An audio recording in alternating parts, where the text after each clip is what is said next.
Hello. It is a cloudy day here in London, although the sun has just come out. The sun will come out tomorrow. Did you know that I was in a high school production of Annie? And like all versatile student actors, I played multiple roles. So I was Secretary of State Hull, I was a homeless man named Eddie, I think, and a servant. Anyway, that is wildly off topic because today I am here to talk about a number of recently published books, because even though we are in the midst of a book prize season, and I know that everyone is very excited about that, there are also other books being published, and I have a number of them here which have come out here in the UK in the past month. Some of them publishers kindly sent me, and others I went and bought myself because I thought, maybe they are potential booker candidates and ones that I wanted to get a head start on, although, I've not read them yet. But one book that a number of people were predicting would be on the Booker Prize list, but which did not make it, is this novel, Edenglassie, by Melissa Lucashenko. And this is the story of multiple generations looking at Indigenous life in Australia over a long period of time, and a number of individuals and the experiences and issues that they're going through at the time, and the surprising connections that form between them across generations. And so very sadly, no Australian authors made it on the Booker list this year. So I'm still really wanted to highlight this book because I think it sounds excellent. And the great Tim Winton, he says it's a haunting new novel from one of our finest storytellers.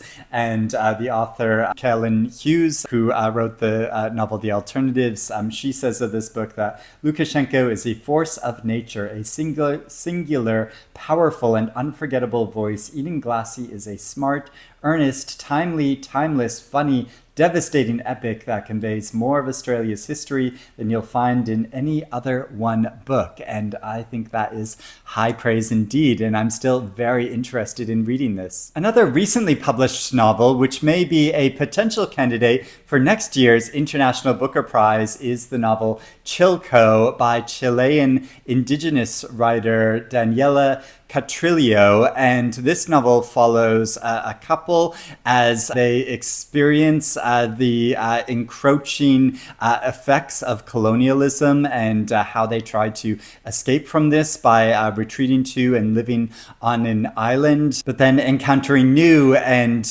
different difficulties in this new location. And so it's another novel that is grappling with history and progress and change and people who have been oppressed, and about the struggle to integrate this culture into modern life. A novel I really thought would make the list, but which I'm still very keen on reading, is Leila Mottley's new novel, The Girls Who Grew Big. And this novel follows Adela, who is a young woman who finds herself pregnant, and her parents send her to live with her grandmother in Florida while she is pregnant, and when she has this baby, and the expectation is that she will give this baby up for adoption, but she wants to keep it, and she connects with other women who have also are young and who have had babies and who want to keep them. And so it's following their experiences and connection with each other. And Leila Mottley is still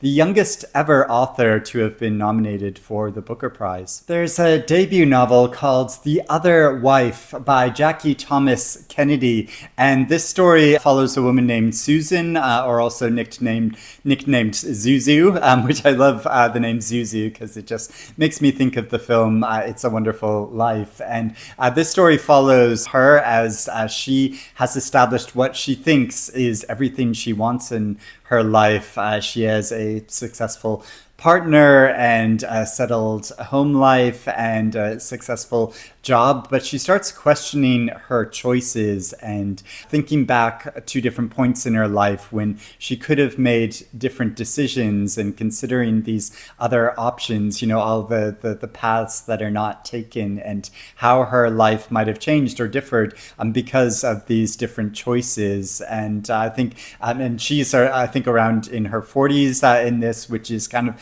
the age that I think a lot of us, start reconsidering our choices in life and thinking about these things in a lot more intensely. And so it considers all this in a really meaningful way. Migraine by Samuel Fisher. And this is a dystopian novel set in a London that has been ravaged by unpredictable weather, by massive snowstorms. And these snowstorms induce crippling headaches in a lot of the population. And so it follows two men in particular who are navigating this ravaged landscape and trying to figure out a way forward. And I'm always really excited by new, inventive dystopian fiction. And Samuel Fisher is an author who I've never read before, but I've always got the feeling that I'll really enjoy his books. And I think it'll be interesting to read this in the height of summer, story that's set in London that is covered in snow. I'll Be Right Here by Amy Bloom. And this is a kind of family saga. It follows two sisters over a long period of time from the 1940s into the 21st century, and their connection with another set of siblings, and the changing times, how one of these individuals becomes an assistant to the writer Keret in Paris. And I really loved reading Colette's writing in the past, so I'm interested to see how this author is incorporated into the story, but also looking at the this legacy of this family over a long period of time. And I read Amy Bloom's novel White Houses, which I thought was excellent, and I've been really wanting to read more of her work. Bloody Awful in Different Ways by Swedish author Andrev Walden. And as you can see at the top of this book, it's been international bestseller. It's the story of a boy who over the course of 7 years has 7 different fathers that he learns early on in his life from his mother that the man he thinks is his father isn't his real father. And it follows her over a string of relationships as these men move in and out of her home, and what the boy learns about fathers and manhood from all of these different men and his mother's tumultuous relationships. The Uproar by Karim Dimechkie. And this novel is about a man who believes himself to be a good person for many different reasons, but when he has to relocate the family dog and place it in a new home, it starts to call into question his motives, and when grappling with the real complications of the real world, that it makes him question a lot of things about himself and his identity and his beliefs and what he believes about himself. And I really appreciate novels that have this kind of rigorous self-questioning. Supporting Act by another Swedish author, Agnes Lidbeck, and it is translated by Nicola Smalley, who has been listed for the International Booker Prize before for her translations in the past. And this novel follows a woman who is in an unsatisfying and rocky marriage where she believes that a woman has to fulfill 3 things simultaneously: that she must be a wife, that she must be desirable, and that she must be a caregiver. And so she tries to find a way out of this marriage. She has an affair with a famous author, and this introduces another set of difficulties and challenges in her life. So it is following her experiences and her shifting understanding of herself as a woman. Happiness and Love by Zoe Dubno, and this novel follows a woman who thinks she has escaped from the pretentious art friends in New York City that she has grown to despise by moving away to London and starting a different life there. But she finds herself drawn to New York City again because of the death of a friend, and she attends a dinner to memorialize surprise this friend. But the dinner is also ushering in kind of welcoming a new actress who hasn't actually arrived at the dinner party. So she finds herself sat there having this dinner with all these people who she despises, and so is this kind of disastrous occasion. And it sounds like the kind of juicy occasion that I love reading about in fiction. The Mercy Step by Marcia Hutchinson, and this is an advanced copy of the book, so this is what the finished copy looks like. And this story follows a child of the Windrush generation living in Bradford in the 1960s, and she's a very strong-willed individual who likes a lot of attention but finds this very difficult, living with siblings, living with an abusive father, and in a household that is highly religious and goes to church a lot. So it's following her experiences and development over a long period of time. A fun-sounding new mystery is called Kill Your Darlings by Peter Swanson. And this novel follows a woman who is fed up with her husband. He drinks too much, he flirts with other women, and she decides that the best way to end this relationship is to get rid of her husband. But this novel is told backwards. So it begins in 2023, I believe, and then it moves backwards in time through the chapters. So it begins with the end of the story and then moves backwards to the early years to show what really happened. Then I have a couple of new reprints of older books. So first there is I Remember by Joe Brainard, and this book was first published in 1975. Its author died in 1994, and the author set himself a challenge in writing this book to recount all of his memories, I think in a stream of consciousness kind of way of just, I remember this, I remember that. And through this, we get an impressionistic understanding of his life and his position in the world. And many years ago, the great Paul Auster, the great late Paul Auster, wrote an introduction for this book, but this new edition includes that introduction, but it also includes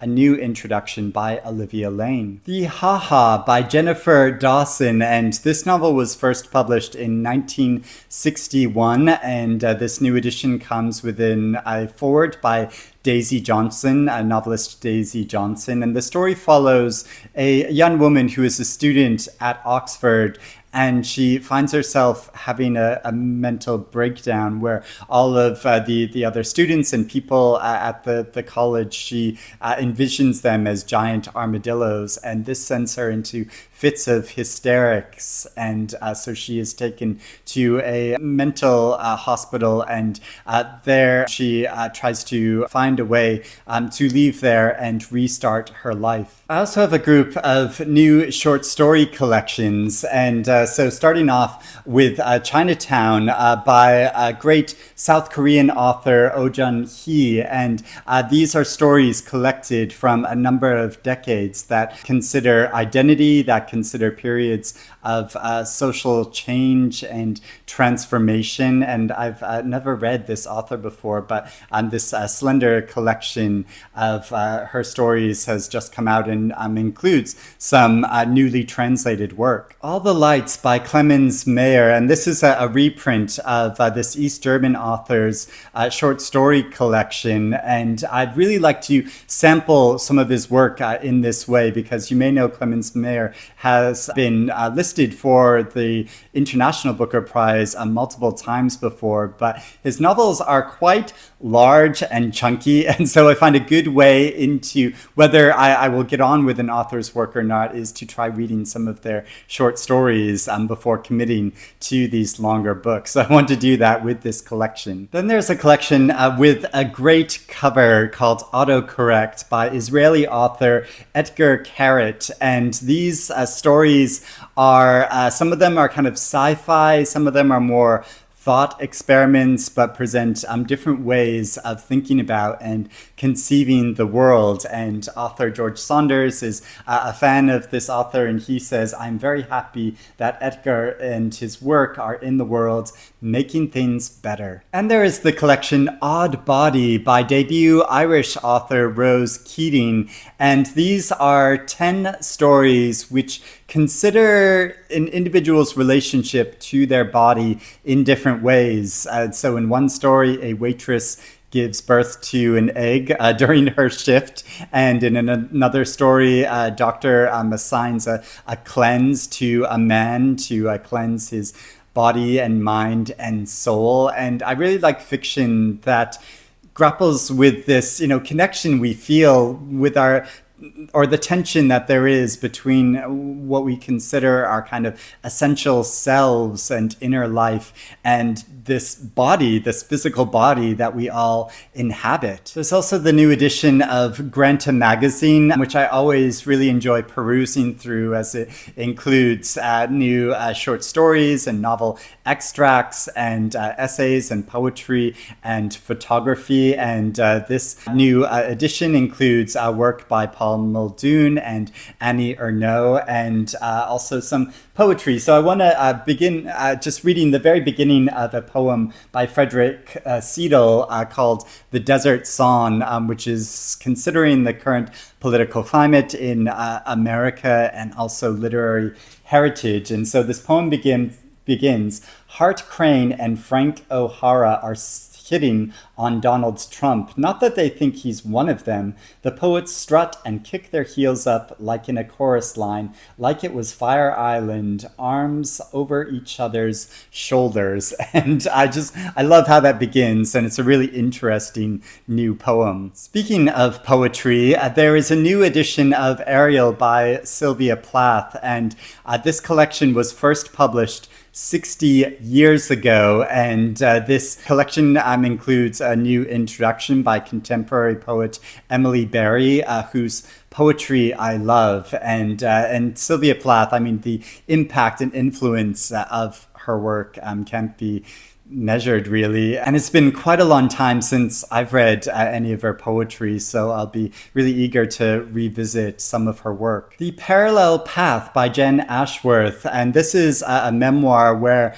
the author and novelist, she found herself after lockdown at a kind of crisis point, and so she decided to go on this challenging walk across the UK, coast to coast walk, and it's following her experiences, the encounter she has, and the revelation she has while going on this long walk. Now, I know there's been a lot of controversy recently around the book The Salt Path, and so this might be a kind of alternative to that famous memoir. It's terrible, the things I have to do to be me by Philippa Snow, and this is a collection of essays which is subtitled On Femininity and Fame, because in these essays the author brings together the lives and considers the experiences and fame of surprisingly different women. So the first essay is on Anna Nicole Smith and Marilyn Monroe, and then there's an essay on Aaliyah and Britney Spears, on Joan Crawford and Jane Fonda, on Pamela Anderson and Tula, on Lindsay Lohan and Elizabeth Taylor, and on Amy Winehouse and Billie Holiday. And so I'm fans of a lot of these famous women, and so I'm really interested to see the insight that this author brings into this experience, especially because one of my favorite novels of all time is Blonde by Joyce Carol Oates, about the life of Norma Jean Baker, or as she's more commonly known, Marilyn Monroe. And finally, there is the 20th anniversary edition of Stephen King's book On Writing, which is one of the most famous books on the craft of writing I think that has ever been published. Definitely one of the most influential in recent years. And you can see the influence in the very beginning of this book because there's testimonies from a number of different writers, including Donna Tartt and S.A. Cosby and Dana Spiotta and Margaret Atwood, all talking about and testifying how influential this book has been, and it includes a new essay and section about joy that Stephen King wrote especially for it, as well as introduction, in which he says at the very beginning that most books about writing are filled with a lot of bullshit, and so he makes that acknowledgement at the very beginning before going on to talk about the craft of writing, as obviously he has been such a prolific author throughout his life. And here's the list of everything that he's published with this particular publisher. So those are all of the books that I want to talk about today. I would love to hear if you're interested in reading any of these books, or if you have read any of them yourself and